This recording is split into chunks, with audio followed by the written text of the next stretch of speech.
Welcome to Advance with MUSC Health. I'm your host, Erin Spain. This show's mission is to help you find ways to preserve and optimize your health and get the care you need to live well.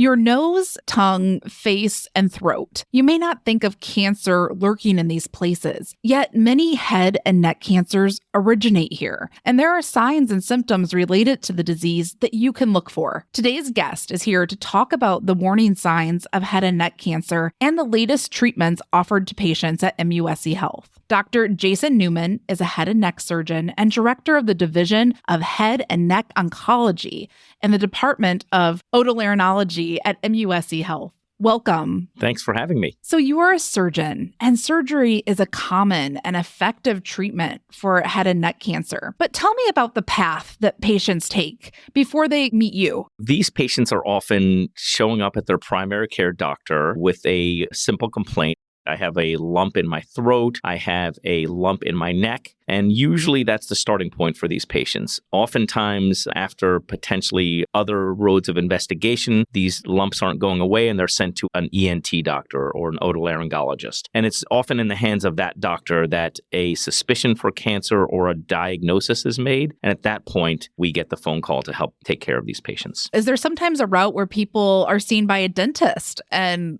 one of these cancers are detected? Absolutely. I would say that between the dental world and the primary care world, those are probably where most of these patients are starting. We try as much as possible to train the community of dentists around us that non-healing ulcers or lesions in the mouth are a major reason for those patients to be investigated and sent to us when appropriate. So let's talk about head and neck cancers. What are they? What aren't they? Where do they occur?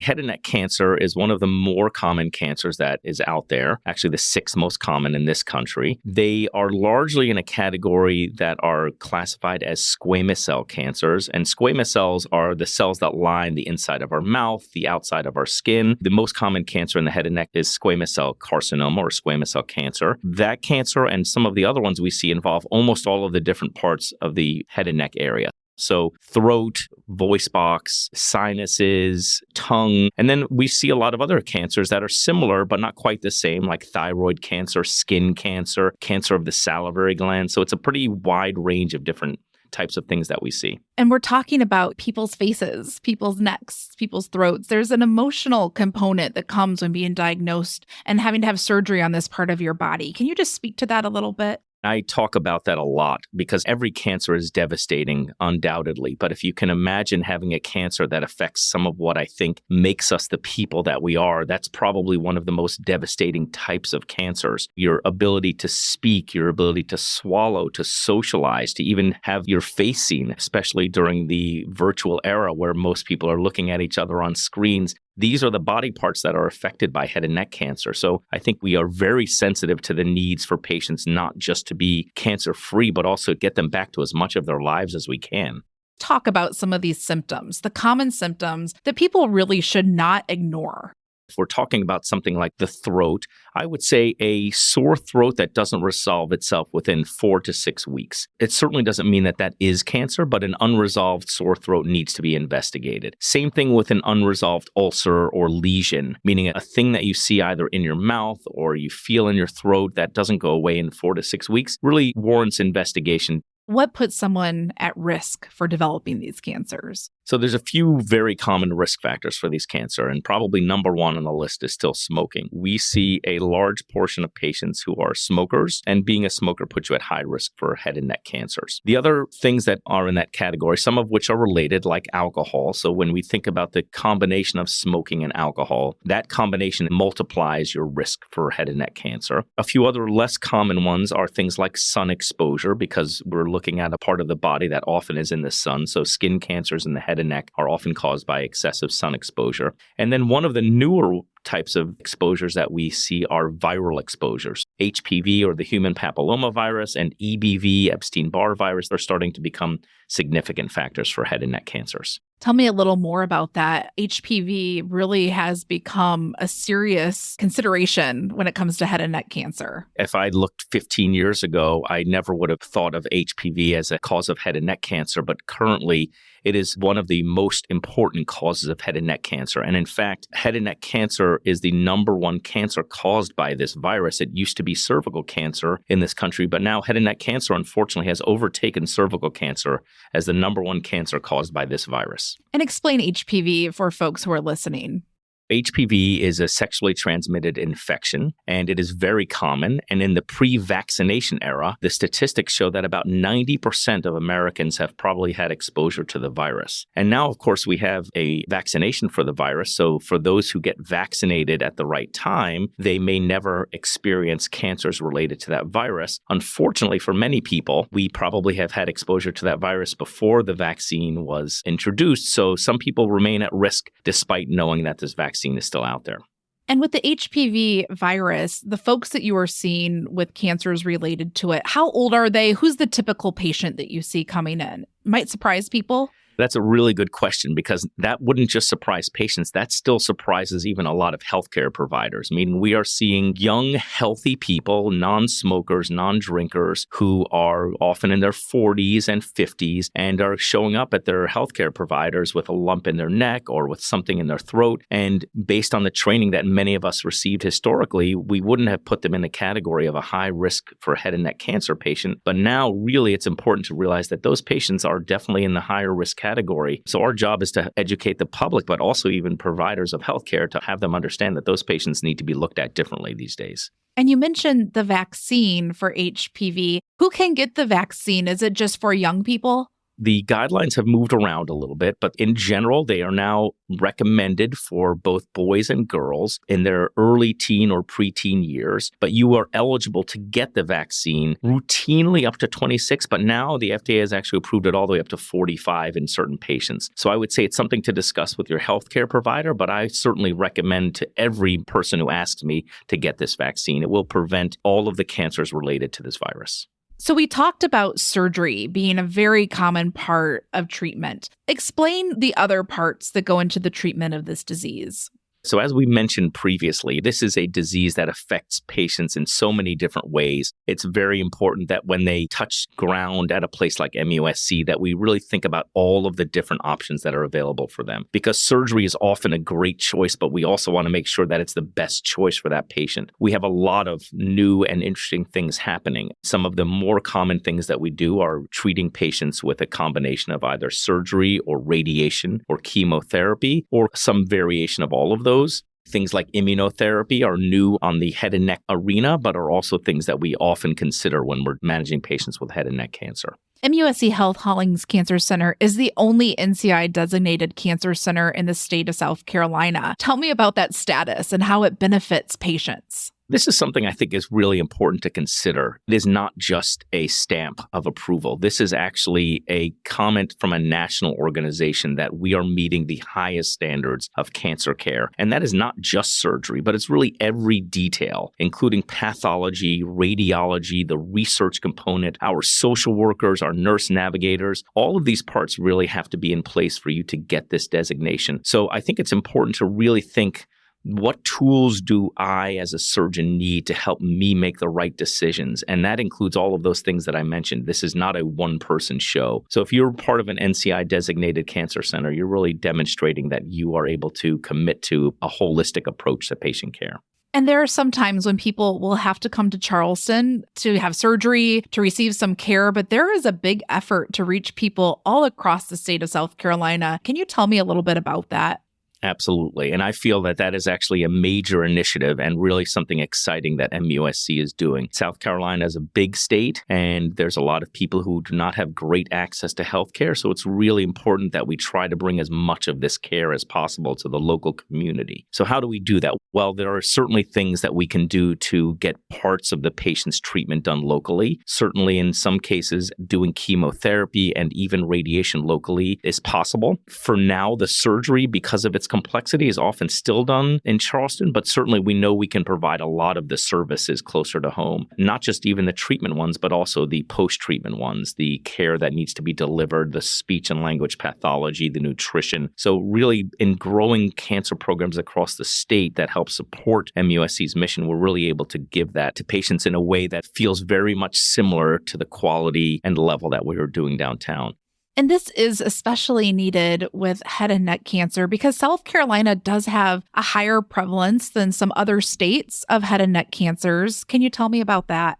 Within the state of South Carolina, unfortunately, we have a higher incidence of things like smoking and drinking, and also a lower rate of vaccination for things like HPV. And then, of course, we're also in the southern part of this country, so we have a lot of sun exposure and people who work on farms. And you take that and combine it with a slightly lower rate of access to healthcare. And not only do we see more patients who have these cancers, but we're seeing that they often present at more advanced stages because it might take a little longer for a patient to see a doctor and for that doctor to get the patient into the system. So it really is on our shoulders to try to help get the education both to patients and providers, and then to be able to actually take care of them in a way that allows them to be treated sooner and to hopefully even reduce the rate of these cancers.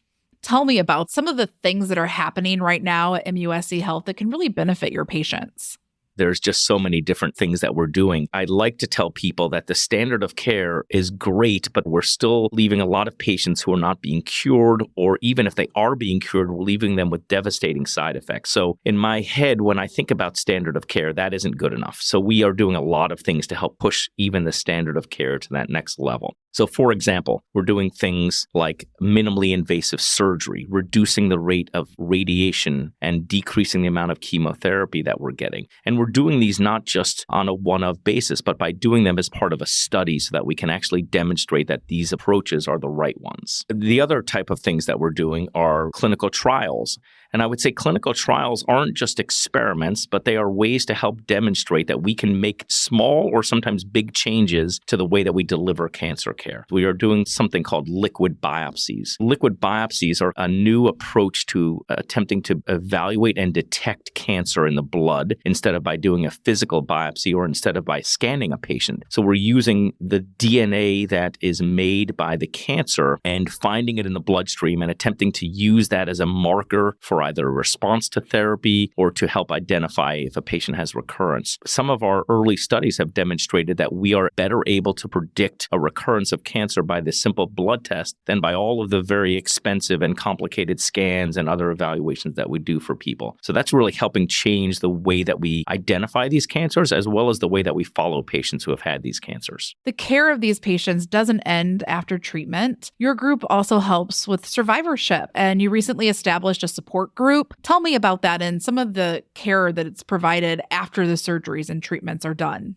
A lot of patients that we treat have, understandably, a very difficult time reintegrating into their normal society when they have undergone all of these treatments. I routinely have patients tell me that, if they go out to dinner with their friends, they feel that it's difficult for them even to get through an entire meal because they eat much more slowly now. They might have to concentrate a little bit more. So it really can get in the way of the good parts of our life. So I think it's helpful for patients to connect with other patients and really get an understanding of how they've overcome these obstacles. There are sometimes ways that people can get through this, and also just to know that other patients are going through the same thing, I think is very helpful. But we've also more formally investigated and are starting to investigate with some clinical trials that are ongoing and hopefully very exciting. How do we do a better job at helping these patients reintegrate into society? What specific tools do we need to have and do we need to provide to them so that they can feel like they're back to the person that they were before all of this? So that involves a lot of psychological investigation, a lot of body image concepts.